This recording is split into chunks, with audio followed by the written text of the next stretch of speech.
You have not I think that's It's weird that they like how it works, but they pay for us, so they feel like they want their money worth, so we have to like give them the whole show.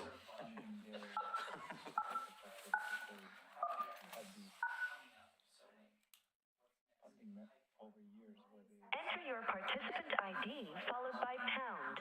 Otherwise, just press pound to continue.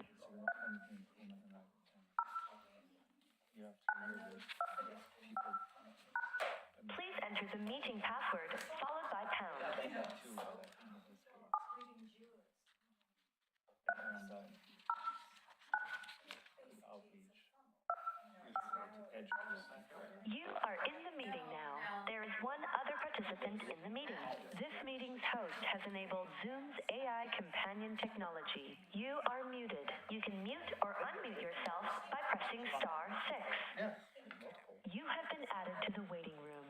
You are muted. You can mute or unmute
All right, I would like to call to order the Transportation Advisory Committee meeting. This meeting is being recorded. I'd like to call to order the Transportation Advisory Committee meeting for Tuesday, February 20th, 2024. Audrey, can we get a roll call? Yes, Mr. Rendelman. Here. Mr. Freeze. Here. Ms. Wadsworth. Here. Ms. Donovan. Here. Mr. McEnroth. Here. Mr. Simmons. Present. Mr. Jessic. Here. Mr. Morgan. Here. Ms. Hernandez. Here. Let's call you Julie, sorry. And we're off mute. Yes. Are we should off be mute? We're good? All right. Do we have any public comment? Does not appear so. Yeah. Oh, I think we do. No, we have participants. You are public, yes. Okay. Go ahead and come forward and introduce yourself, and you've got 3 minutes. Try and get it done in 3 minutes. I'll probably be very garbled, but, so let's pull up the Hold on, I first gotta bring it slide. up still.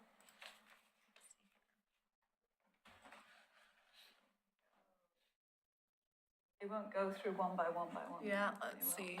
I haven't had the moment to recognize see that. which one of these is Anyway, attached. good evening. I'm Jackie Hammond-Williams. I'm a resident of the Park Place neighborhood, and I'm a member of the Neighborhood Association and have pretty much been so for 34 years.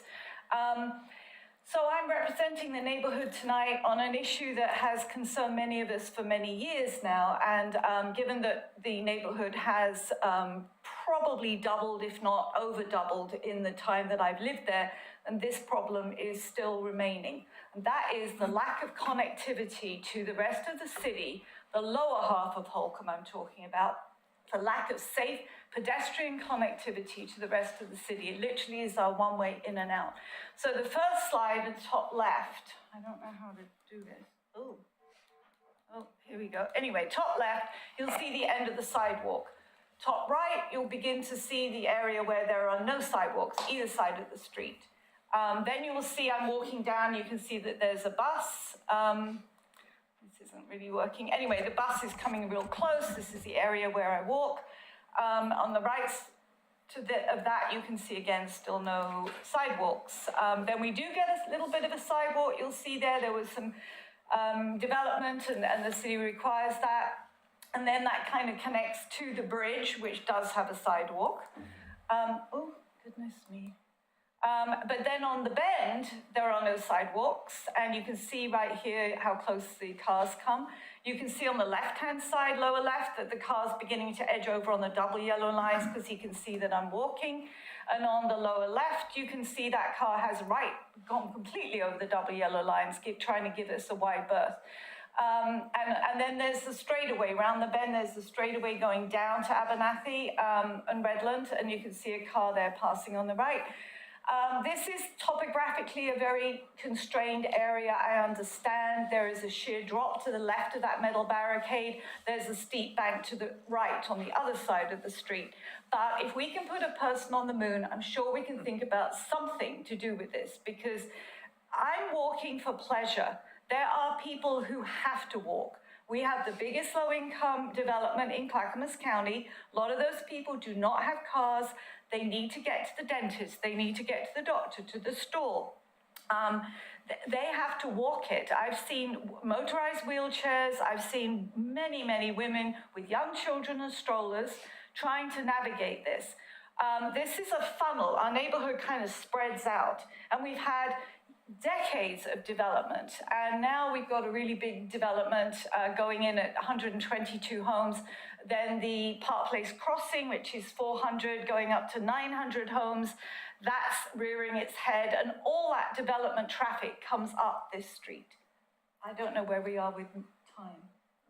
Okay. We're being loose on that. Okay, you can see this is on the straightaway coming round the bend, and then we're going straight. You can see on the left-hand side there's some concrete blocks. That was a landslide. I'm not sure if it was the city or the landowner was required to put that in, but those blocks are holding up the hillside. I'm wondering if we couldn't do that along that edge, and then move the road over a tiny bit to give a little more of a bike lane, walk lane on the left-hand side, and put up some kind of low concrete wall or blocks like there are on 213, I think, just to give some protection. You can see here on the right, there's construction traffic coming up. They're coming real close to where I'm walking. And again, looking up and down this straightaway piece, you can see that. And then right at the bottom, again, you jog in and then the sidewalk starts again. So we have had so many construction projects. I wish I had come more prepared to tell you how many houses have been built in the last 25 years. All that development pays SDCs. We have not seen any benefit or very little benefit from those SDCs in our neighborhood. And I think that the city values connectivity, the city values pedestrian connectivity for health, for convenience, for people who don't have cars, but yet none of it is being, I'm not asking for sidewalks on both sides of the street. I mean, that's a little obsolete, but at least one side, at least have some safe pedestrian connectivity to the rest of the city, because we do really feel very cut off if we're using our feet. Am I at 3 minutes?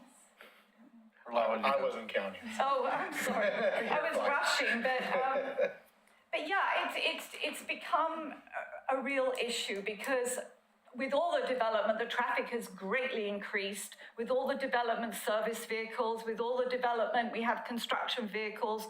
The school has gone, when my kids were at the school, there were 200 kids. I think you're now at 600 kids. So you've got all that school traffic, not only the buses, but the parents picking up children. And I see people walking and with strollers and wheelchairs, and that I see it a lot. I mean, I'm choosing to walk because I'm a walker and I want to walk. But I think there are those people who have to do it. And I think it's a shame and shameful that the city hasn't come up with a better situation for pedestrians. Do you know where the pedestrian traffic you're seeing is? Are they trying to get down to the little shopping mall that's down on the corner? Well, we are trying to go everywhere. I mean, I walk into the city. I mean, but people are going to, they have appointments at doctors down there. They've got dentists. They've got, yes, there's a little strip mall at the bottom there, the Plaid Pantry. Yeah. You're correct. But I mean, there isn't a lot along Abernathy, I agree, where the county had their yards and they've moved out of there. But I mean, at least that stretch has a sidewalk and it's quite a nice high sidewalk, so you do feel quite safe. But this lower stretch of Holcomb is super dangerous. There's actually been some deaths, and I will not attribute that to what we're talking about tonight. Sadly, there was a blind woman who was hit. There was a man recently, he was under the influence, I think, was hit. There's been a woman actually on this straight stretch that you're seeing on the screen now, came down too fast, didn't take the bend and hit a power pole and took most of the neighborhood out with electricity. So it's not a particularly safe area. So I don't know, obviously that straight stretch as you see coming down, on the left-hand side, it's a sheer drop down to the Plaid Pantry. There's lots of trees there. You don't want to remove the trees. On the stretch further up that I showed you, I don't know if this will go back. This stretch with the school bus, this straight stretch. To the left of those trees is another sheer drop, and you want to keep those trees because they're holding up the bank. So I'm not suggesting that you widen that stretch. But the other side of the street, which is, you can see it on the left, on the right-hand picture, you could put a sidewalk there. And I know the city waits for development so that the development pays for the sidewalks, but the city has SDCs. And I don't see a lot of those SDCs being spent in our neighborhood, despite the huge growth in the neighborhoods in our area.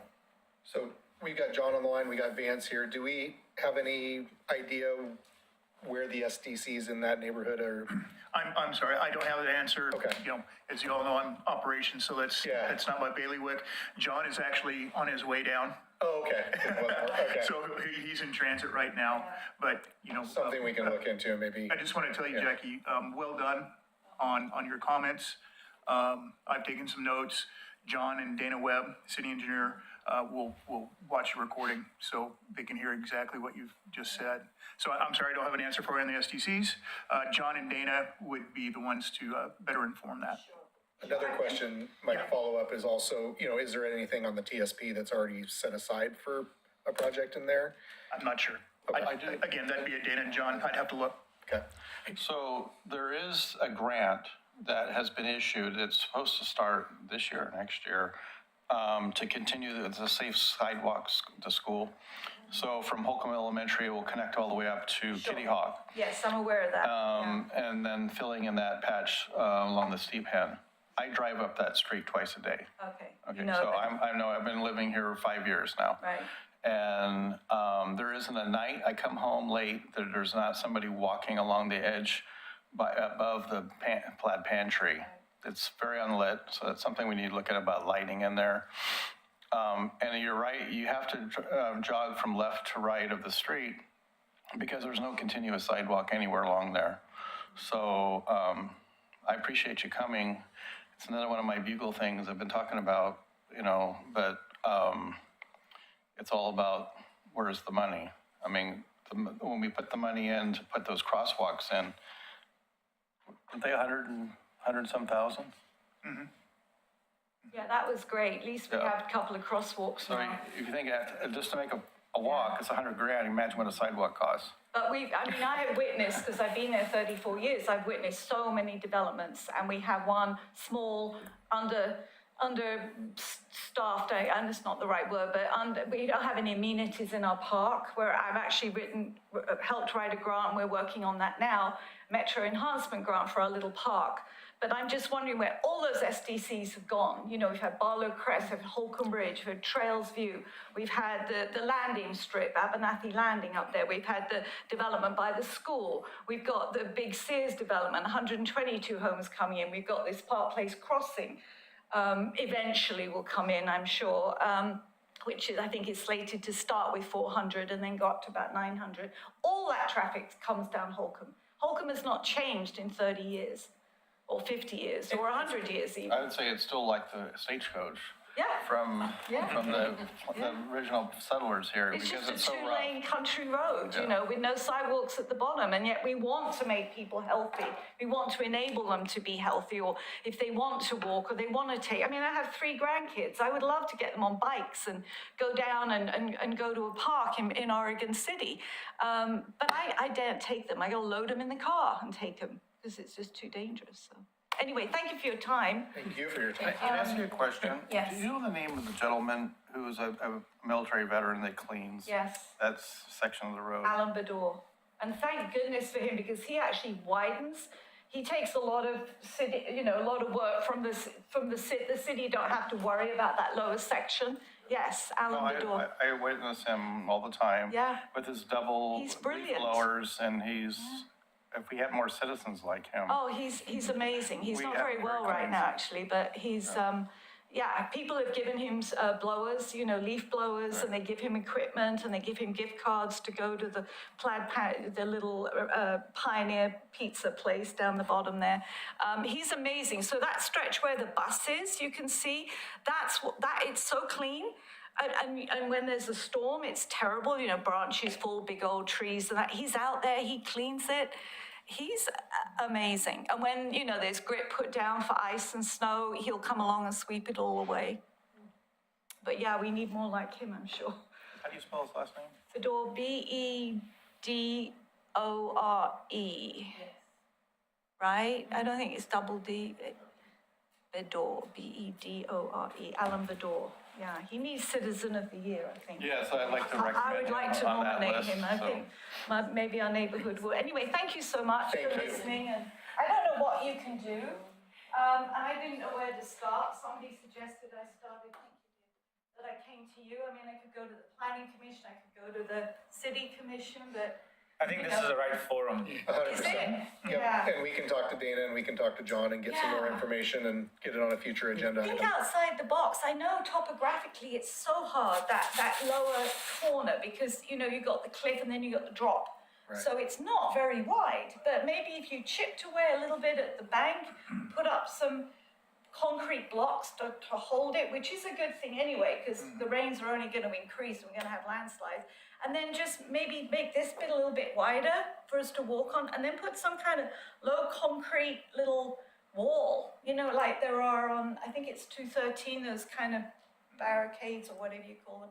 It would just make you feel safer, and then we could just walk more. I mean, nobody thinks to walk it. I mean, oh yeah, walk it, yeah, we could do. Oh, we can't, it's too dangerous, you know. So, anyway, thank you. Thank you. Thank you. Audrey, can you make sure we follow up on that on a night that John and Dana are both here? Vance, could you make a note to have a discussion about setting up some sort of a policy or thoughts on infill sidewalks? We do a good, reasonable job of having new construction installed, but we don't seem to follow through on putting facilities on cross existing properties. Right. And it seems to me that given the number and the amount of existing properties we've got between the new stuff and the places that people want to go to, that it would seem like it's time to start seriously thinking about how to make it possible to Right. actually do that. Right. Because it's not limited to this stretch. It's not limited to Holcomb. It's all over town, you see. It's instances like pretty much Lakers Drive. citywide. Yeah. And someday we're going to have to face the bullet, and we might as well start thinking about it now. Because I think someday should have been 20 years ago. Well, I bet you there's been quite a bit of thought and discussion about it. And I think as Ben or maybe Tim might have mentioned, it's, you know, it's funding projects like that, right? And being creative and finding that funding is the key. But is the new development that's going up in Holcomb, I mean, there's so many homes, aren't they conditioned also to put some money improving the Holcomb down to Redland Road? They will be, but not for, I mean, keep in mind, there's some nexus to off-site improvements that are required. So we typically ask them to look at intersection improvements and some pedestrian connection improvements, like for instance, the Sears property, they're developing the pathway that goes along their back property line that goes down to the school. So those kind of improvements, but we're talking, this is pretty far. If I'm following your PowerPoint, I saw your PowerPoint a few days ago. That's a pretty far stretch to require a developer to have to build. But we're talking, they're gonna be putting SDCs, couldn't some SDCs that they're paying for be put to improve the Holcomb? I mean, development is happening in Holcomb, and I feel like the money should be spent in Holcomb. But isn't it more for the intersection at the bottom of the hill if that fails because? Well, I mean, I guess those, I imagine those are maybe SDC credible improvements, or no? Well, you're saying a lot of things there, but I would just say that, yes, they're paying a healthy SDC for every single family home up there. I think our SDCs, not just transportation, but all our SDCs are close to $50,000 a home. So we're collecting SDCs up there, and that goes towards the list of projects that we have in our transportation system plan. And this particular project is like, it's a third tier. It's at the far end of the list, right? It made it to the list, but it's at the far end of the list. So there's not really a way to fund that based on where our SDCs are set. Our SDCs, as you've seen in the past, are set pretty high, especially with regard to transportation. So you're right.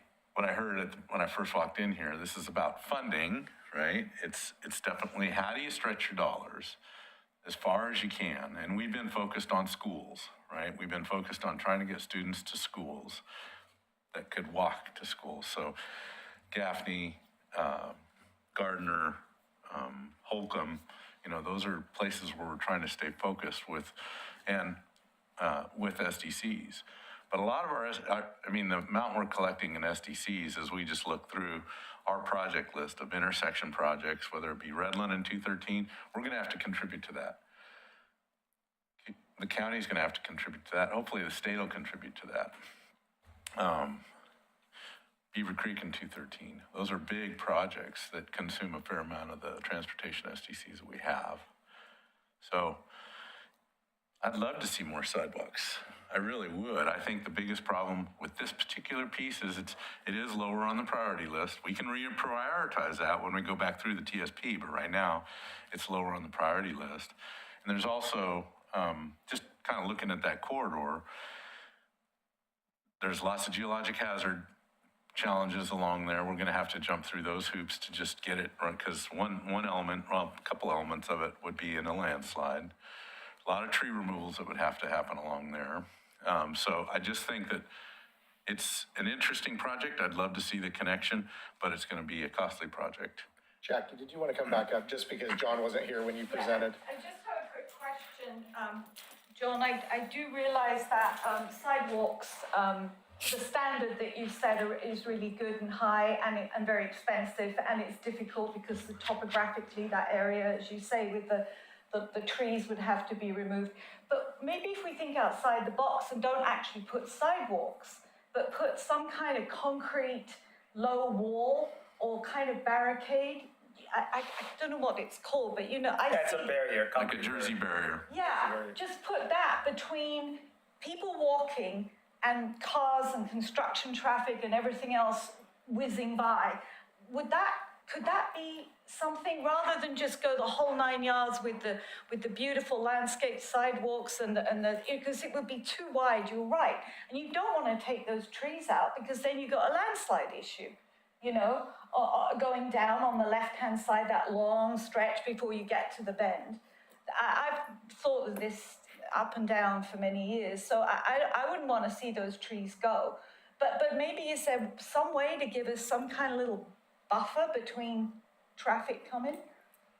Well, possibly. I haven't looked at that from that perspective, but what comes to mind is that we've got, they're not oversized travel lanes for the traffic that's on Holcomb, right? That's a farm to market road. There's big trucks that use that road.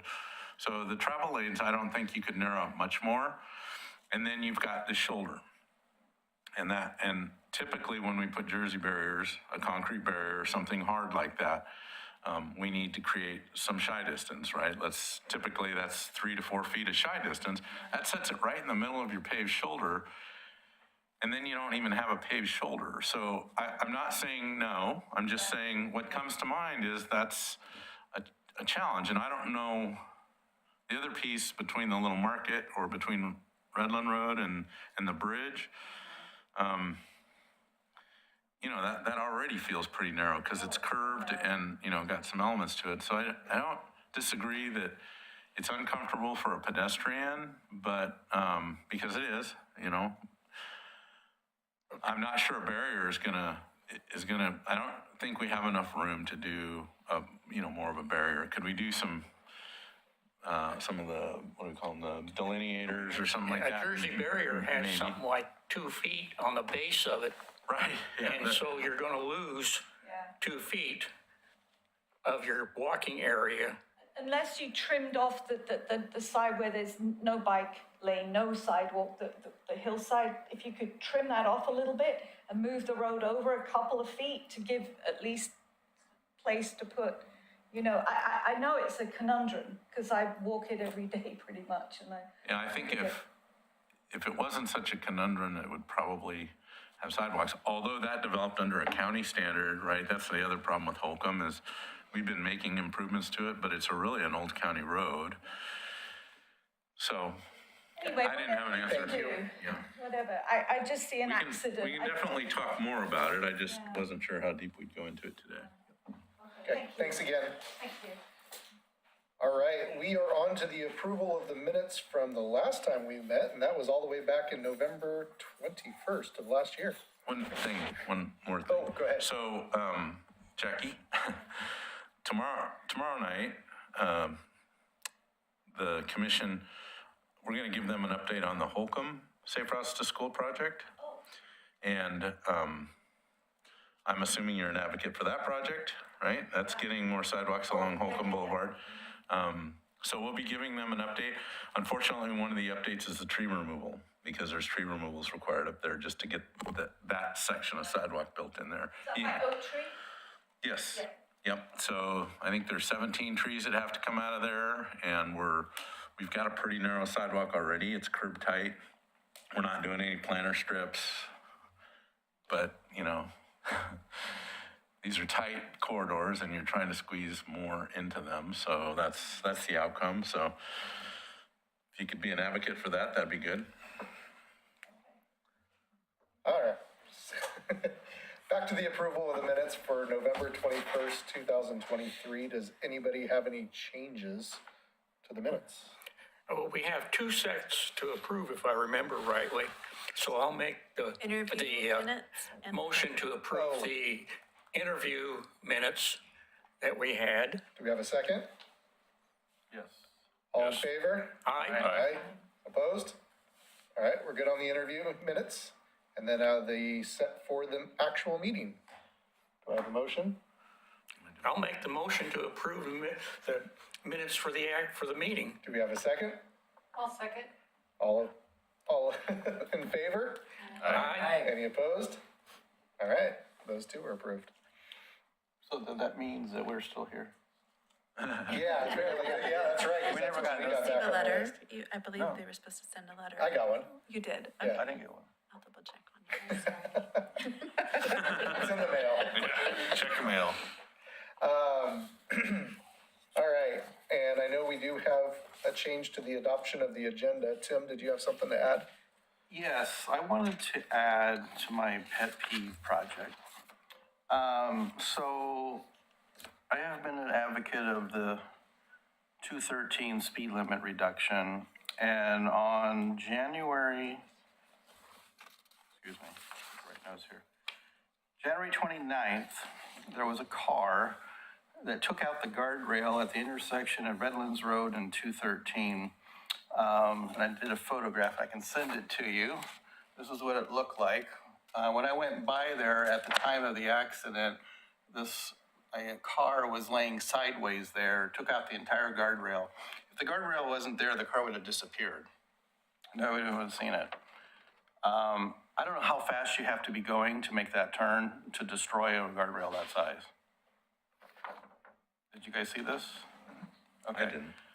The next day, on the 29th, there was a 3-car pileup on the number 1 lane southbound just before the barrier ends. Don't know of any deaths or anything, but there was 3 tow trucks hauling away very mangled vehicles there. This has got to stop. You can't have 55-mile-an-hour speed limit with 0.3 miles between 2 traffic lights and going the other direction. I'm assuming this other guy was doing 65, trying to make the red light turn, to make the left-hand turn, to get onto Redlands Road. So I don't know why it's taking ODOT so long to get this thing worked on, but in addition to all the potholes that are on the the northbound lane there, and since the ice storm, what can we do? Correct me if I'm wrong, didn't that get approved for a reduction to 50? Yeah, for 5 miles. Yeah. But the people are doing 65 going down the hill. Do we have any idea when they're gonna re-sign that? I've not heard. We can look into that. I didn't get an update from Dana on that And I one. know this is not Oregon City's jurisdiction in here. Just keep in mind, I just want to emphasize that too. It's an ODOT facility with the Right. Redland, with the county. Redland is county road, but you're right about speed down there. It can be pretty crazy, so we can get an update. And so there's more accidents there. These are just the ones that I'm driving and I'm running into. And the car was really well mangled on this sliding. He basically slid into the thing. I don't know how fast you gotta be going to slide sideways into that guardrail. But, and just my travels going to and from where I need to go and come home and then run into 2 accidents in the same section within 24 hours of each other. One was a Sunday night, the other one was a Monday. So, and And I think the data, that's what I was kind of having my discussion with Dana back and forth on email. I don't think ODOT used sufficient data from the time period, because I know off the top of my head, how many accidents were on there, and many of those accidents were not even listed, in their little reports that they did, so. So maybe instead of making this a full new business item, let's put this as a future agenda item when Dana's here and see if we can get an update from her on the changes from ODOT. That would be an interesting place to put a stop action stop action camera. Take a frame every second or two or three, so you can count the cars going around and you can see how many of them come from the far left-hand lane in to make that turn up going north on the freeway. Well, the two most dangerous things to do, I invite anybody to try this, is to stand at the traffic light, turning left on Redlands Road going northbound. As cars are coming at you, it's 55, 65 miles an hour. When it's wet and it's night and the visibility is bad. It's not a comfortable feeling. And then the other one is being at Redlands Road turning left and people going around that corner. I've seen numerous accidents, people sliding into cars, waiting to turn left. There's a speed problem there. People are driving way too fast in that section with 2 traffic lights in that space. I don't know how the rule allowed that.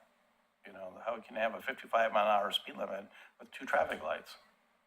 This is not an expressway, where you've got just traffic going straight. But anyway, I just don't want to be the victim the next time sitting there and getting a car slamming into me. All right, well, we'll bring that up future when Dana's here. All right, on to new business. Shuttle update by Christina Babcock. I do, I have it here, and here's a clicker. All right, I'm Christina. I don't think I've met most of you. A couple of you look familiar. So I work for Clackamas County. I am a human services supervisor there, and I focus on our transportation programs. So at the county, we have a number of different transportation programs, one being Mountain Express Village Shuttle, runs out of the city of Sandy up to both Rhododendron and then Timberline Lodge.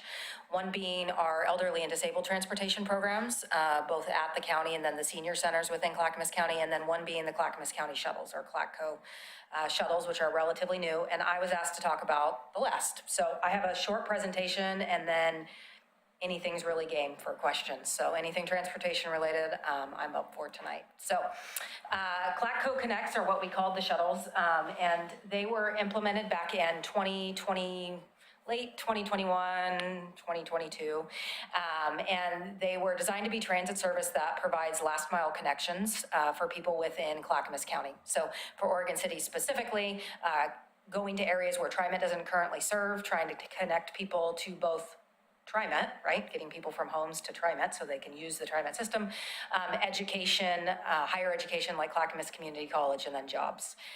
These shuttles are all free. They're described as deviated fixed route, which means they run a route. So point A to point B to point C to point D, but they will deviate off that route and pick you up to 3/4 of a mile. So if there are people that can't make it down Holcomb, as an example, the shuttle will deviate up to 3/4 of a mile and pick them up and then continue along the route. And then I just put a bullet point in there about information on how to call and make arrangements, because obviously you have to call and let us know you need us to deviate. We don't know automatically.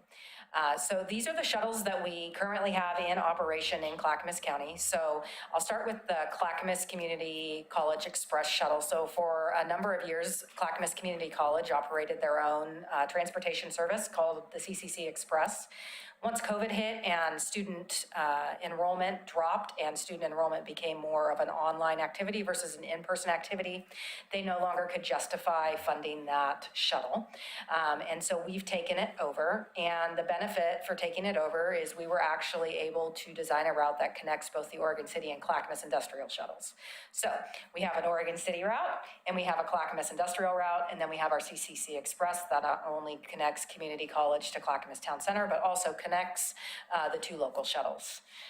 Oregon City, as I described, functions in an area that most of it does not see TriMet, and it's about connecting people to the Oregon City Transit Center, to the Oregon City Shopping Center, Clackamas Community College, and other places of interest. And then the Clackamas Industrial Shuttle is really about a focus of connecting people from Clackamas Town Center to the industrial area off of Clackamas. So all the jobs down off of Jennifer and Evelyn, Betts Village down there that had no public transportation.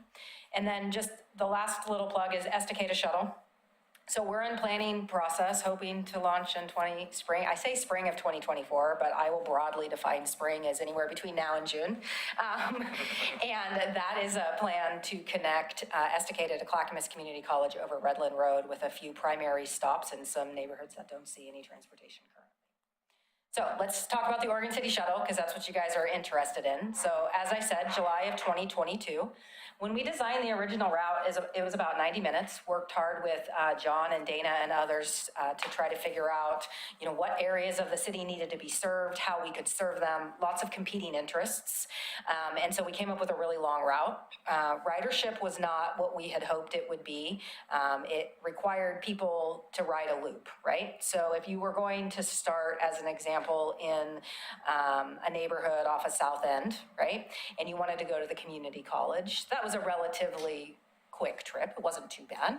But then to get from the community college home, you had to ride the rest of the loop. So you were going up to Clackamas Heights off of Holcomb Boulevard and down to the shopping center, waiting for a 10-minute break for the driver, and then riding all the way back around to South End Road, right? Turns people off from riding when you have to wait that long. They could probably walk faster, if we're being honest, right? So in 2023, Dana and myself and some others worked on reducing that to a 60-minute loop. And what we saw was no decrease in ridership, which was interesting because at that time, the ridership off of Holcomb Boulevard and up in Clackamas Heights, the low-income housing up there, was quite high and making up a good percentage of our overall ridership. But we cut that off and made it a 60-minute loop kind of around town, and our ridership stayed steady. So what that tells you is that we actually increased ridership, right? Because we took, I think, 30% of our ridership off when we took the Clackamas Heights off. And then eventually we've continued to see a steady increase and had very positive feedback when we did some surveys regarding the adjustment of the route, just being able to get people more efficiently where they need to go.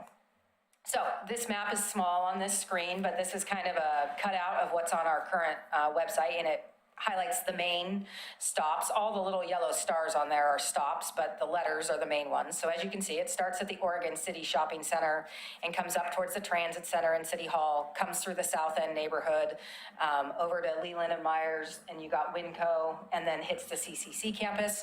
And what's important about the CCC campus is not only that we are connecting young adults or older adults or anybody for that matter to higher education, but it also almost acts like a transit center in Oregon City. So the Clackamas County shuttles come in there, TriMet comes in there, South Clackamas Transit District comes in there.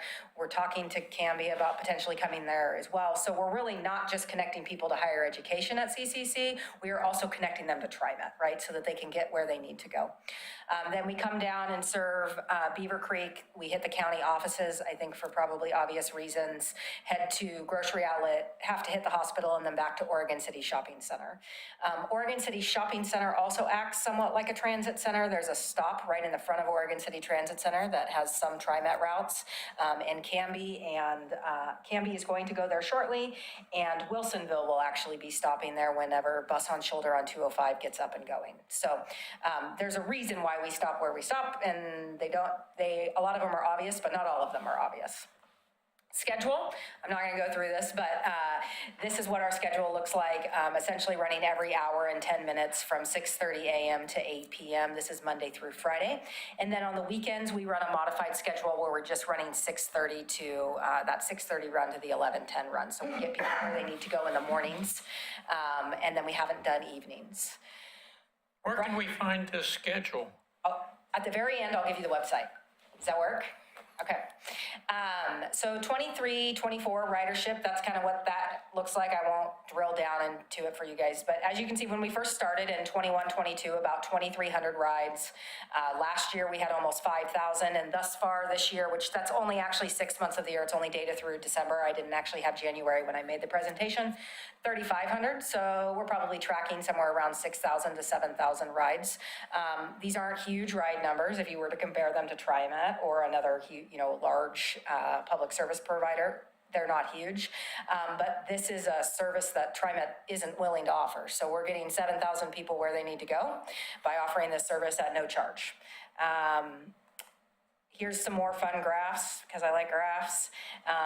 You can see weekend ridership down there in the bars. So our weekend ridership isn't high, but it's still, again, important. If you're looking at January, we took 200 people on a Saturday where they needed to go, right? If we're not operating, maybe they get TriMet, maybe they don't go, maybe somebody has to drive them, all that type of stuff. So website. Right there, you can just do a Google search for the Clackamas Connect Shuttle. You can get it there. The one website I don't have on here, which is actually super important for you guys, is the rideclackamas.org website. And that is a website that I worked with all the providers in Clackamas County to create this last year. And it integrates all the transit operators in Clackamas County into one website. And you can click on any of them and get their schedules, get their fare schedules, get bus tracking locations, all that stuff. And along with bus tracking location, I should say that all of these shuttles do function with the Passio Go app. So people can download the Passio Go app on their phone and they can see where the bus is, how long it's going to be until it arrives, if we're running late, or, if there's been a change due to inclement weather or anything like that. South End Road gets treacherous at times, so sometimes we have to make route adjustments. Go ahead. What's the reason for ridership picking up? Is it just people are more aware? You're doing bigger campaigns, letting people know, or? So we launched during COVID. So public outreach was done during planning of it, but then when we actually launched, it was hard. We worked with Dana on a couple different occasions to put mailings in with the utility stuff, right? So people just get to know about it. And then word of mouth has helped. Clackamas Community College coming back online has helped. There are more in-person classes coming out of COVID, so people are writing it for that. And then we've done a little bit of a better job getting the message out there with developing the Ride Clackamas website, with me being, prior to me coming to the county, they didn't really have a person that just focused on transportation. And my sole responsibility is to focus on transportation, so I come to more of these meetings. You guys share, with people elected share with other electeds, and it just kind of grows. Out of curiosity, so we pulled 30% of the ridership out of the Holcomb lower section. What replaced that, if anything? So TriMet has a route that goes up and down Holcomb, and TriMet has revised that schedule many times and has increased service. Okay. So what we were finding is the route was too long to get more of the people in Oregon City where they needed to go. So it was just serving that, specific area, the low income housing up there. And they were riding it down the hill. Like as Jackie was attesting to, they were hopping on to ride it down to Plaid Pantry or the local convenience store. It wasn't really that they wanted to ride it necessarily to get to other places. And it's really, I think we were talking about it earlier in here, but it's all about money, right? And it's expensive to run these shuttles, and we need to try to serve as many people as we can. And so it was a business decision to try to cut the route down and see if we could increase ridership, and it's worked so far. Now, that's not to say that there isn't room for future discussions about how do we add maybe a part B, right? Like how do we have Oregon City A, Oregon City B? Like how does that all work? But again, it comes down to funding. Have you heard from TriMet about their proposed plan to cut that service to Clackamas Heights? Yes, the TriMet Forward Together, yes. And do you have anything you can share about whether or not that's going to happen? I don't. I have any of the information that you all have or that anybody has access to from a public information standpoint. So what their long-term plans are with that line, I don't know any more than what's public information. If they do we have the capacity and the ability to add a part B to supplement that? No. Not right now, but that doesn't necessarily mean that we couldn't rework things and figure out another plan. And again, there would have to be, for me, right, there would have to be a need shown for the residents up there to be needing to access other areas, not just riding it from Clackamas Heights to the Plaid Pantry, right? And I will say, and Dana knows this because I worked closely with Dana on this, there were a lot of issues when we had transportation in that area, and there were a lot of residents complaining about riders that were coming on and off of our shuttles and what was happening in their neighborhoods, if that makes sense. I have a question, Christine. I do deal a lot with the seniors in our area. Are very many seniors using the transportation or no? We don't do a really good job of tracking that. Everything that we track for ridership is manual, right? So person gets on the vehicle and they're supposed to check, are they kind of considered a student or a general rider or elderly and disabled? So they're making assumptions on it. There are some, but I would say that more of the seniors in Oregon City are using our transportation reaching people service, which is our demand response service, you know, getting them at their home and taking them to their doctor's appointment, than are using the shuttles. But I will say that I have had my team under Transportation Reaching People encouraging those that live off the shuttle route to utilize the shuttle to go grocery shopping. We have a handful of specific riders that want to go from areas in the South End neighborhood to Safeway, Fred Meyer's, you know, things like that. And when we can't give them a ride, we try to remind them, hey, the shuttle also goes there. You could call them and arrange a ride. They will come pick you up. And so again, trying to get the information out there about services that are available and helping them understand how to use it. I had no idea. Yeah. And I'm in the industry. Okay. I have a question. So I'm assuming that there's only one bus going counterclockwise on this route, is that right? At a time, yeah. Is it possible that it goes one route and then turns around and goes clockwise the way to then keep those times shorter for the people like you were talking about that don't want to wait, and then maybe just reverse it? Potentially. Part of it is when you do something like that, schedules get very confusing for people to read and trying to understand. And just when we launched it and how we launched it, there's an aim to try to keep it as simple as possible, right? So if everybody knows that every hour and 10 minutes it comes to the shopping center, for a lot of people that's a lot easier to understand. And transit schedules can get really complex and hard to read. And as they get more complex, you actually risk losing ridership because people don't understand when the bus is coming and how to get it. That or make it into a figure eight. Yeah. That it goes like this, so that way that it's not somebody waiting an hour, you know, to come back the other direction. Maybe if you somehow could figure a figure eight out of it, then they can get to those connect points and not be sitting there for 2 hours or riding an hour to get back to something that's 15 minutes away. Did I see another hand? So it's free now. Like, what if you charge some minimum, I don't know, 25 cents or something? Would you be able to add more service or? Potentially, I would say that fundamentally I'm against doing that, and I'll tell you the reason why. So we all live in Oregon, and many of us work in Oregon. And if you work in Oregon, you pay tax that fell under the HB 2017 payroll tax. That comes out of the employee's paycheck, called statewide transportation improvement funds. And those are the funds that are used to provide this service. And so in a way, everybody's already paying to use the shuttle because you're paying taxes, right? And so there is a push from many of the transit providers in Clackamas County that use STIF funds to try to make our services fare-free or fareless because taxes are already being paid to provide transit service. And we don't want to, there's nothing more equal or more fair than free. And we don't want to make that even 25 cents a barrier for somebody getting on transportation services, if that makes sense. So to answer your question, yeah, I mean, yes, right? Potentially, depending on the volume of ridership. But the goal is really to use those improvement funds to provide service free of charge. Any other questions? You looked at possibly. Yeah, so the state of Oregon is actually has a huge push, right, to transition to electric vehicles. And Transportation Reaching People next week actually is going to get an electric transit van. And that will be the first electric transit vehicle at the county. So next steps are kind of to see how that goes, what the range is, what it looks like. And the buses that we use for the shuttle services are what are called cutaways or category Ds, and they're like small buses, right?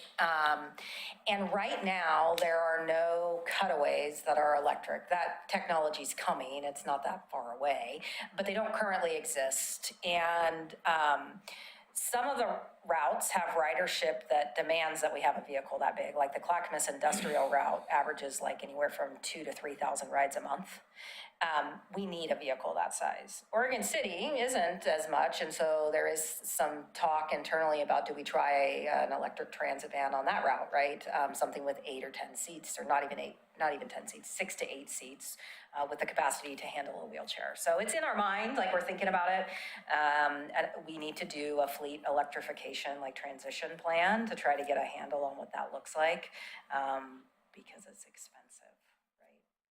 And we have to have charging infrastructure and all that type of stuff.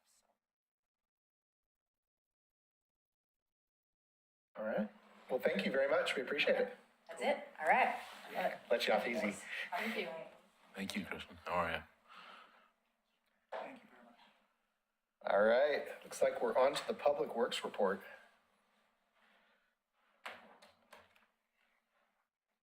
Okay, I think I am up to bat here. So I'm just going to give you folks a little overview of the PMUF projects from last year, 2023. In front of you, you've got a map. Hopefully it's large enough there on your screen that you can see it all right. But you can see slurry seal roads, the in-house paving projects, and the rehab projects that were done by a contractor. On the rehab projects, as you can see, $2.7 million. Those projects were on Central Point, Leonard, Ethel, and Hood. And for those of you that like data that you may or may not never use again,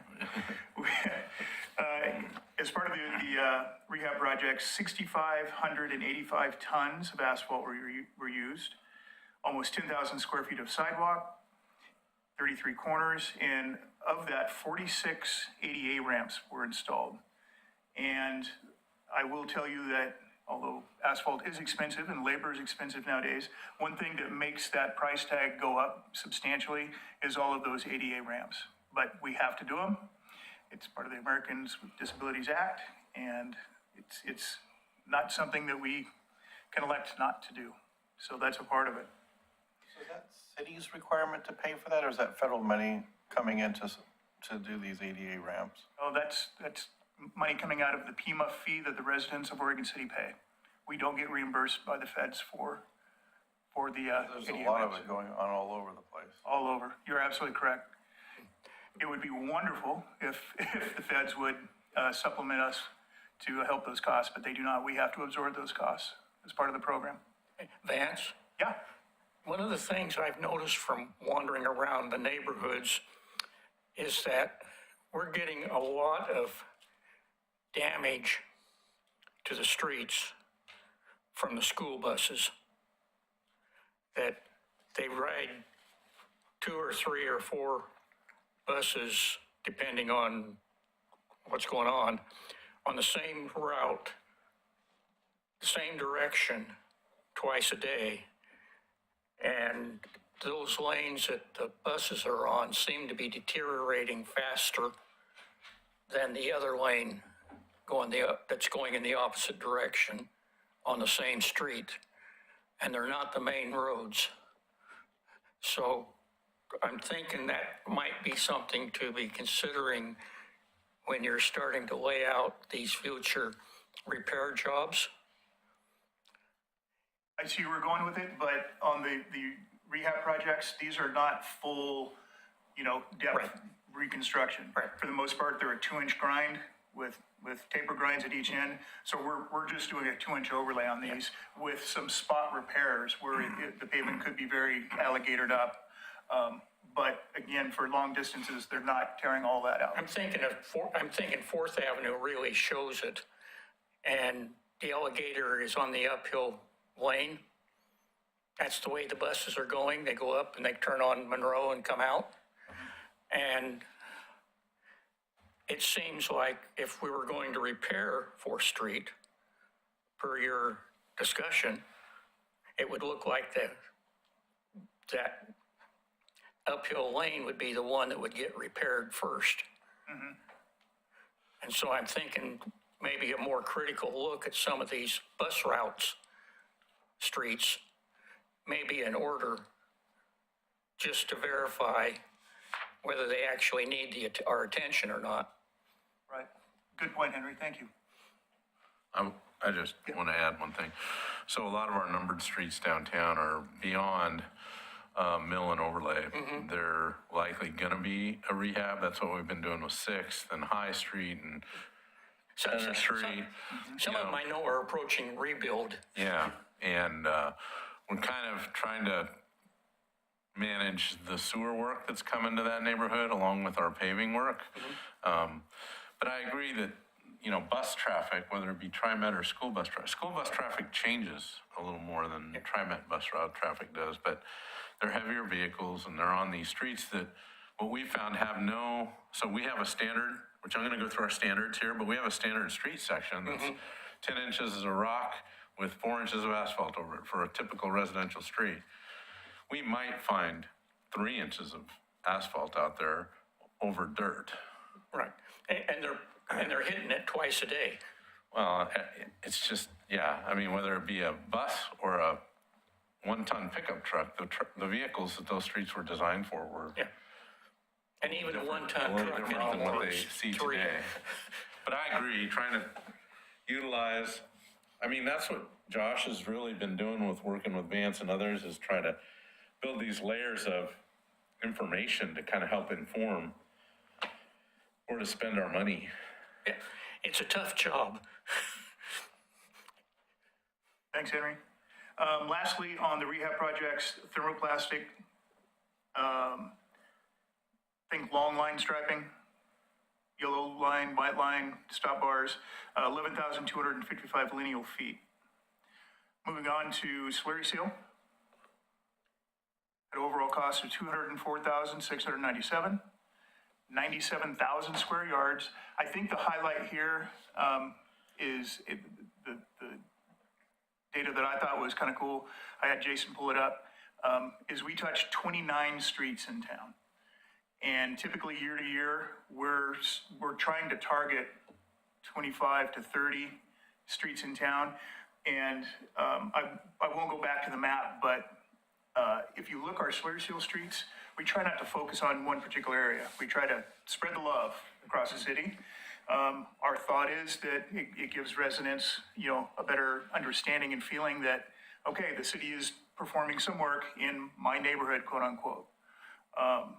So that's sort of the thought process behind the streets. And typically, with any project, obviously we have increases per year, right? But so far, the money that we've allotted to slurry seal, we've been able to continue at that 25 to 30 streets per year that get a slurry seal treatment. Vince, on a 2-inch grind and inlay, how many square feet do you guys, or yards, or you get out of the ton of asphalt? 2 inches, that's going to be 80 square feet.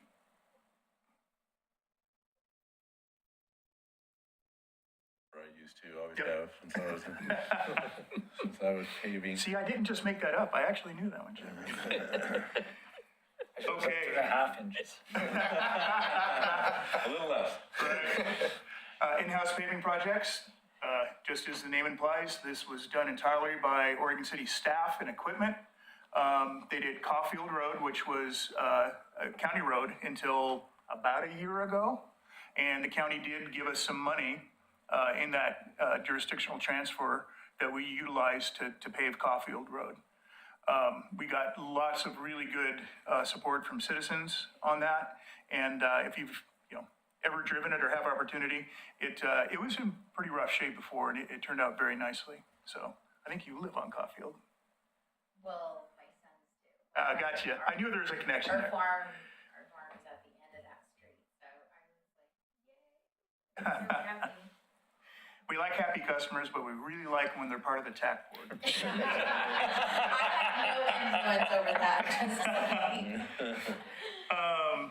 Other streets, there was a small project on the corner of Pearl and Illyria. And on that one, there has been some sloughing on that outer edge for years and years and years. We keep a very close eye on it. And, we will continue to kind of monitor that. Do we have a Monitoring well in there. yeah, we do. Okay. So again, that was a pretty small project. And then we did three streets all in the same neighborhood, Dimmick, Summer, and Caulfield Street, not to be confused with Caulfield Road. Those 633 tons of asphalt, you can see the costs there. We are increasing and we intend to increase how many in-house paving jobs we do. Frankly, the crew keeps getting better at it. And we're finding more efficiencies every year. And I can see us doing increasingly more in-house paving projects from year to year, which is a good thing. And honestly, it's pretty cool. It's my staff that does this, and they really enjoy doing it. They truly do. It's fun work for them. So I'm a big fan of the in-house paving projects. May I ask a nerdy question on Please. that note? So how do you decide what gets to be an in-house versus That's a good question. contracted? So Jason, myself, and Josh Wheeler, the assistant city engineer. So Jason and Josh work very closely with others, but it's mainly those two guys that put their heads together and figure out our 5-year PMUF plan, right? And what streets are going to be involved with that. And basically, if you think streets that are more quiet neighborhood streets, they're not, long, super long sections, because we are limited somewhat with the amount of equipment and people we have. So we have to be smart about what size jobs we can tackle. So a lot of these jobs that are within our capabilities are the ones that we really try to look at. And again, they're almost always neighborhood streets, not a lot of ADA ramps, if any. We do some, for sure, on the in-house paving projects, but we try to limit it because, again, limited budget to do that. So lots of streets, no curb and gutter. They're good for us to get in, do our taper grinds just at the ends typically. Usually we'll leave that existing asphalt unless it's so alligatored and broken up, we have to dig it out and do a repair. But for the most part, we like to leave that roadway intact and just taper grind the ends so we can feather the pavement down into it. But in a nutshell, it's really mainly the size of the project that determines that. And crack seal. So crack seal, if you don't know, is a maintenance item that we do prior to the slurry seal. Typically, like this year, we're crack sealing for the slurry seal partially in 24, but also that will happen in 2025, right? So we're trying to get out ahead of the slurry seal by performing our crack sealing. That also is done with city staff. We don't contract that out. We have our own crack seal machine. We use seasonals quite a bit in the crack sealing operation because it's very hard work, but it's work that's very easy for us to train seasonals on how to do, right? You've got a person in the truck driving the air compressor that's blowing out the cracks. You have another person in a truck driving the crack sealer with a person actually applying the crack seal material. So it is labor intensive, but it's not uncommon for us to have just one full-time staff member and like 4 or 5 seasonals on that crack seal crew. So we found that we can get it done, very competitively price-wise compared to contracting it out. And as you can see, 14 lane miles, 35,000 pounds of the material. The material comes in blocks that we just put right in the crack seal machine, and we buy by the pallet. And we do go out and search out vendors and contractors that have the best pricing, unless there's a product that's on a state bid that we can piggyback off of, and almost always that is going to be the lowest price for that material. Total cost of the PMUF projects for 2023, $3,059,827. Potholes patch. I'll touch on that real quick because everybody hates potholes and we love talking about them. This 108 potholes patch since July 1. I got this info, probably 2 or 3 weeks ago from Jason. So that number is actually a bit higher. One thing I'd like to mention about the potholes, other than city staff recognizing it, getting input from citizens. Hey, you got a pothole here. You know, people have a wide range to reach out to us and where there's potholes. We also are using artificial intelligence. We were using a device from a company called City Rover, and it's about the size of your phone. We mount it in the sweeper because the sweeper is covering the most miles of about any city vehicle we have. And it does a really neat job of documenting the potholes with a picture, with the location. And Jason and his staff have got quite good about taking that data, getting rid of the repeat ones, because what the rover isn't capable of is knowing that it's already documented that pothole, right? So every time they drive over it, it's gonna pick it up again. So there is some work there going through that data. And to answer, you had mentioned the potholes on 213. So we started this last year, and Jason is gonna give me a report from the City Rover, right? They can print out a very nice report that I can email. And last year I emailed ODOT, and I emailed Clackamas County and said, hey guys and gals, by the way, on your roads, here's some potholes, and here's exactly where they are, and here's some pictures of them. Clackamas County got back to me right away. ODOT took a little longer. Do I know for sure that they used the data I provided? I'm not sure. I hope they did. But here very soon I'll be doing the same thing. And I assure you those ones on 213 are included because they're bad. So the sweeper, does it, I know it's doing on the side, does it do the center? Yeah, it picks up the entire lane. Okay. Yep. So I will give you kudos because I reported one on Holcomb, center right at the stripe. And I think you get them. So, and you guys call back, a gentleman called me back and said, hey, can you give me the, right where it's at? You know, and I'm sending a guy up there to look at it. So this, you should be called the city that works. Well, I appreciate that. That's Not good to the hear. one over there. The bigger one that. Yeah, that writes on the side of their truck, that's usually doing this. Well, that's great. I appreciate that info. Yeah, and I have, I've used it, I've encouraged people in our neighborhood, on our HOA, to use that app. Yep. To report anything that you see that's Yeah. wrong. Because if you don't tell anybody, nobody's gonna do anything about it. Right. It just doesn't get fixed. You know, as good as this AI program is, and as good as staff are about notifying us, by far, our best notification system is still the citizens letting us know. And as you have all noticed, potholes can just spring up. When we have ice. Immediately, right? As soon as we have ice. Yeah, exactly. Is there a way to have the utility, either the sewer bill or the water bill, put a flyer in there about downloading the app, my OC? It's a very good idea. And, because I mean, every time I tell people that, you know, like, really? You know, there's just not any awareness of it.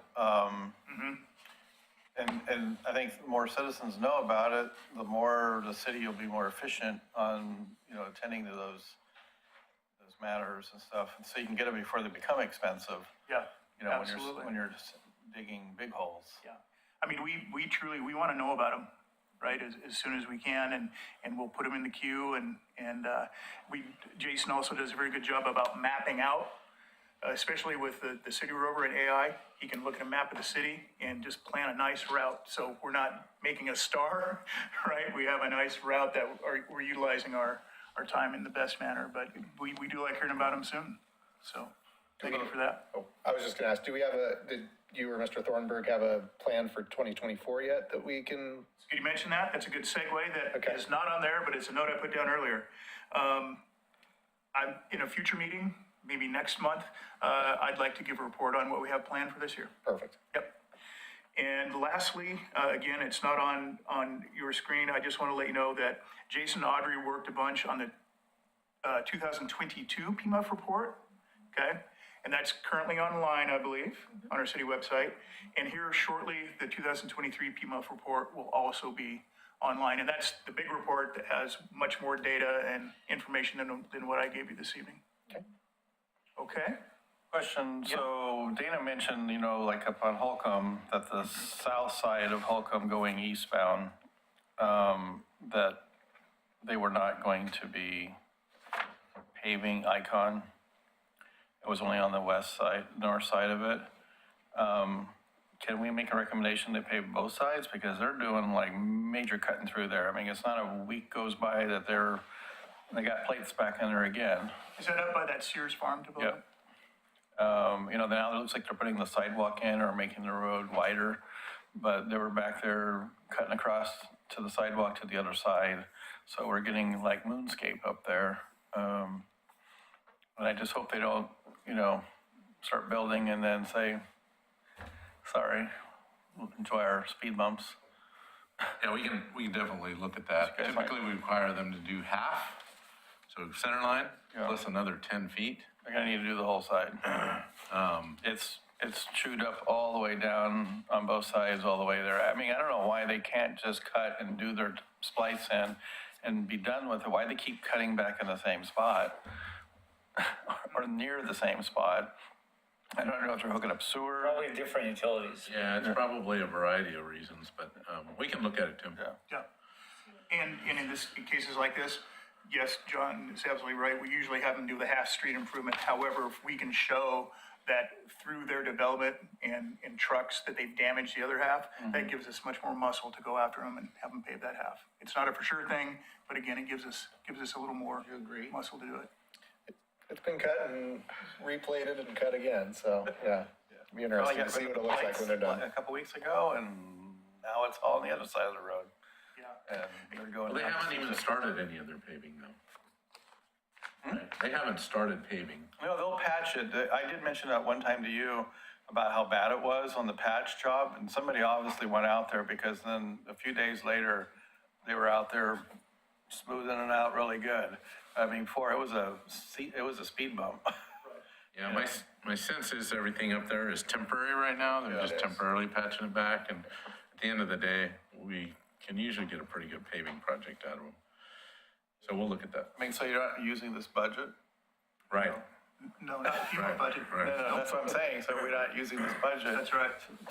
To chew up all that, because they're gonna get a lot of STC's money, you know, coming from it. And you use that money some other areas instead of repaving the road that they've been chewing up. STCs don't pay for paving though, just to clarify. Okay. I mean, they can pay for paving, but it's gotta be associated with capacity, a bigger project, right? All right, any questions about the PMUF report? Thank you very much. All right, I've got one slide on this topic, so I'll just talk through it real quick. This came up at the city commission while our code enforcement folks were talking about some code changes and parking code changes, and at least a couple of city commissioners were feeling like Oregon City drivers, or the people that park in Oregon City, maybe that's a better way of putting it, struggle to follow the basic rule, which is 20 feet, don't park within 20 feet of an unmarked crosswalk. So they asked that we take a closer look, and the specific location was Central Point Road. So there was a lot of emphasis on Central Point Road. I suspect there's other places like it as well. But we're gonna do, I just wanted you folks to know that what we've committed to the commission was more of an audit of all the intersections, intersecting streets along Central Point Road. We're gonna use kind of a junior engineer from the engineering group, and we're gonna use some staff from operations, pair them up, and go out and look at every one of those intersections and make a determination as to whether or not, what should we do? Do we need to clear the low-hanging tree limbs? Do we need to reach out to a property owner who's got some kind of an encroachment that's in the wrong place? Or do we need to mark the sidewalk or the curb better with either paint or signage that kind of better makes it clearer and easier for code enforcement to enforce on these encroachments that are near an intersection? So a little bit of a site distance analysis on all those intersecting streets. We'll see how it goes on Central Point Road. We have done through TAC, we've talked a little bit about road audits, and that's kind of what this reminds me of, is a little bit of a road audit and just trying to take a look at our, makes me sneeze, on these boulevards, especially places like Central Point Road that have been around forever. They were an old county road like Holcomb. They're not built to a new street standard. They're built to an old street standard, and we're just trying to, we've done a lot of connecting to those streets over the years. But, so anyway, that work is underway. I don't know if we've started that yet, but we've met internally to talk about it. And, that was directed from the city commission, so. So if we see streets as we're driving along and it has 20 feet, and you're at an intersection and you can't see clearly to your left, should we take a photograph and send that app and say, here's another obstructed view? Sure. Yeah. Okay. Sometimes it's like a big fat tree that's just gotten oversized and it totally gives you a blind spot. There's a few of them I can think of. I can't think of exactly where they're at right now, but, And if it feels unsafe, yeah. Which department do we title that? Streets, transportation. Okay. Is this limited to just Central Point Road, or are you going to use it as a pilot for looking at some of the other? We're gonna use it as a pilot. You know, it was mentioned specifically by one of the commissioners, and John and I and Dana agree, it's a good place to start, right? And kind of refine, you know, the young engineer and one of my crew members going out there and frankly, we're gonna see how it goes. I'm confident that we'll get some good data and be able to make some improvements. So I would say that even though we haven't even started, I'll bet you that we will push this to other parts of the city that warrant it. I'd like to see something on Fifth Street, similar. In the last 3 months or so, I did see a incident, I'm gonna call it an incident, with an Oregon City police officer and a bicycle down on Jefferson and Fifth. And I don't know enough about the incident to be able to say anything, but from my viewpoint, from having used it as a driver in my low-slung Miata and my high-slung van, there's only about one spot on Jefferson where I can look up to the south, uphill, to see oncoming cars, and that's about a foot wide because of the mature street trees. There's a free library box in the parking strip that's high enough that it obscures a portion of the road. All the parked cars along there hide low cars, medium cars, bicyclists that are coming down at about 30 miles an hour, skateboarders, all of that stuff. And so I think there's other places than Central Point where there's such a project could be undertaken. And I don't know what the solution is because I'm pretty sure nobody's going to want to take down those mature trees that are causing about half of the blockage of the cars. No, certainly, Henry, there's spots all over town that they could benefit from a similar analysis. But you line up for looking and you go boom, boom, and the trees overlap. So you just can't see what's about to hit you until you come out almost into the travel lane. Thank you. you're not proposing tree removal, are you? I need a periscope. Maybe if they're trimmed up to 6 feet from the ground, you might be able to see them. I thought we had this discussion before, and you guys went out there, Jason or somebody was, like, or who was this few years back? Was the same? I mean, sight distance is a pretty regular, routine kind of thing. There's just changing things, right? Tree growth or just trimming of those trees is a big issue.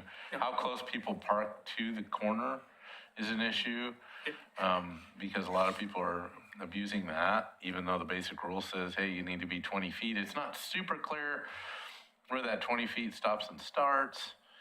And with, again, more and more development that doesn't provide any parking, the on-street parking is, we did some enforcement over off Myers at one point because they all knew that 5 o'clock, they were basically clear to illegally park. So I think we Yeah. did some Oh, that's, friendly yeah. reminders out there at one point. Yeah. Instructions on high-speed driving? All right. Yeah, let me know if you got any other questions on that. Speaking of standards, I want to say we previously provided you an overview of our our street standards, but I think we did that back in October. And the city commission just recently adopted them, so we just kind of want to go over them again. They are online and posted online, so I will share that in my presentation here. But yeah, so we approved them here in the budget. We approved them, and then we hired Kittleson Associates to kind of help us work through those design standards. Just know that design standards are typically the document that developers or their development engineers will use. We also use them internally on things like site distance questions or anything like that, rather than referring straight to the national standard. Although I would say these comply with the national standard, we look at that. We typically would go to our own standards first. We did incorporate some standards from other projects that we've done, and the city commission just recently adopted this. I think one of the big hangups was street lighting and some of our decorative street lighting. There was at least a couple of commissioners who were feeling like we needed to do a better job articulating that and trying to make sure we stay with standards. Can you go to the next slide for me? So, so the initial intent of these standards is to specify or guide the design for new transportation infrastructure. And when the real world situation does not fit the adopted standards, this document also provides the flexibility and the kind of solution that best fits the situation, using criteria to keep the end result aligned with the intent of our standards. So we haven't had street standards before. We'd had little bits and pieces of them. We, like I said, would refer to other projects, but this pulls it all into one nice document that's got a lot of content in it. And that content, while this slide is probably pretty hard to read, if you can move to the next slide. You know, these are the chapters: general policies and standards, geometric design, how big are your radiuses on a curve or on a curb return? What do those curb extensions look like? Any multimodal design for bike paths or pedestrian paths or bus stops. Anything to do with traffic engineering. So the traffic engineers, they've got to do studies. We made them make sure that they comply with our standards in this section as well. We talked a little bit about the pavement design for PMUF. I guess these are for new streets. Our old streets where we go in and do just maintenance. If we're going to rebuild this whole street section, then yeah, we would meet these standards. If we're really just coming in there to put down a new surface on whatever is existent, we may not meet the design standard. Stormwater is a big topic, and having to meet stormwater standards, especially when we add impervious area. Oops. Anything to do with utilities. We've got our own set of utility standards as well for water and sewer utilities, but there's a section in here on utilities that basically says meet the standards of our utility standards, and then maybe some landscape design pieces as well for things like planters and swales and things like that. These are for public right-of-ways. Public right-of-ways, yeah. And most of the new development has to dedicate public right-of-way. It may be vacant land today, so you take the Sears property, it's a vacant piece of land. As part of their development, they're gonna be required to dedicate right-of-way, and whatever they build in that right-of-way has to meet these standards. So we did a fair amount of public outreach on this. I'm, at this point, they're adopted. I'm just kind of reporting back because it felt like we missed a step in some of that, but with the tax, so I wanted to bring it back. But we've talked to the development stakeholders group. We got input from them. Obviously, a lot of staff discussion about that with our consultants. We did some noticing and on all forms of our social media. And then the city commission discussed it at great length, and they had some really good suggestions on some of the language, which we incorporated. And like I said, I think they were pretty hung up on our street lighting, decorative street lighting, for instance. So we also included some of the concepts that are in your Drive Safe Oregon City neighborhood traffic fact sheet. So just wanted you to know that information we incorporated. And then if you're really interested in knowing the details of that, we have loaded that on our website. So this is the web page, but it's pretty easy to find if you just search for street design standards. That's the easiest way.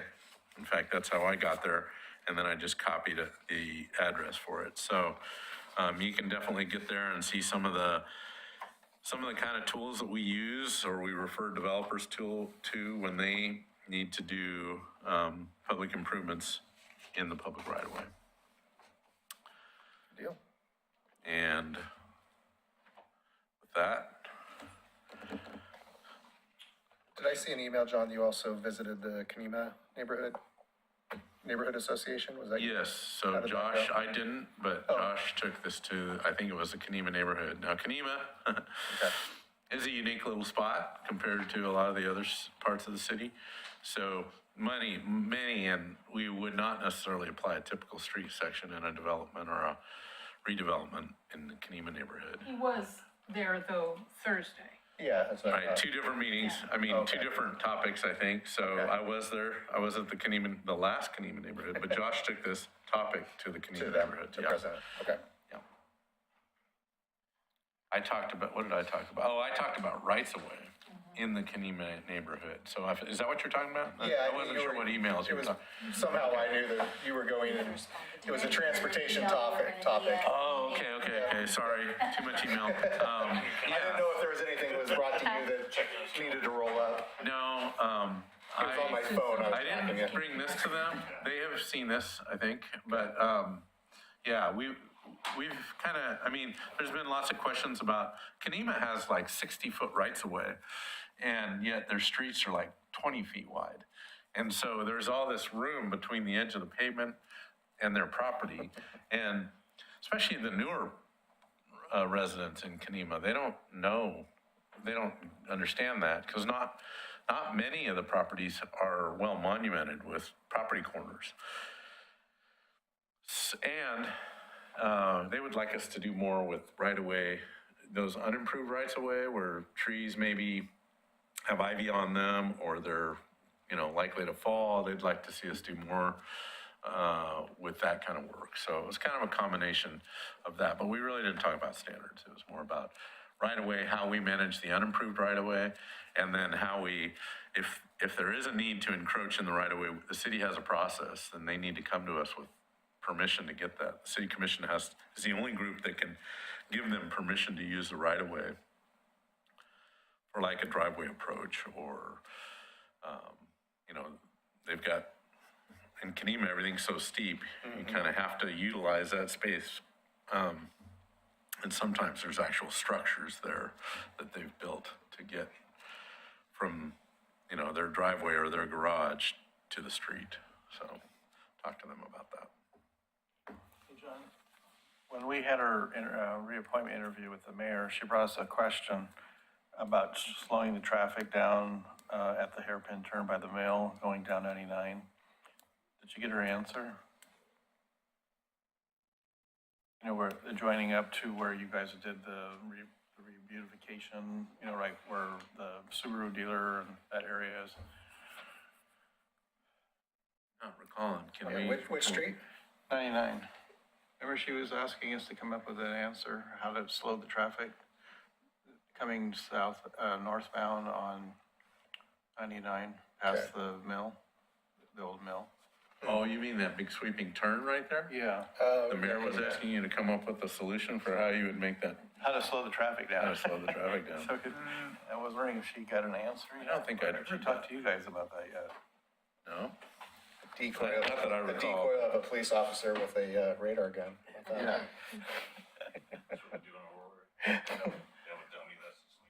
Something to be said for the old policeman standing out in the middle of the intersection saying, stop. I remember one Go. night in Northern California on the 101, there was a robotic flagman there, and he had big spotlights on him, and he had a suit and vest, and he was just like this. And boy, he really looked real, but there was nobody there. It was a robot, and then he decided to let you go on that one lane stretch there. So we could probably put a policeman there with a crosswalk. Is any other additions, subtractions for next week, or next month, excuse me? I would like to stress us looking at infills for sidewalks on existing properties where there isn't any now. Okay. I think that we really need to go through it, even if to say it, we don't have the money. Okay, we'll get that on the agenda. Any other items we want to add to the agenda? Yeah, I think we should have a vote on a recommendation for 20 is plenty in residential neighborhoods. We've had a couple of presentations, and I think it's time to make a recommendation to City Commission on that. Okay, want to put that on a future agenda? Any other additions for next month? Assuming we don't have any more ice storms that knock us out of meetings. Hopefully not.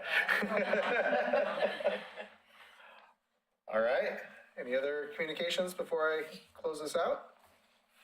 All right, go ahead and adjourn the meeting. Yeah.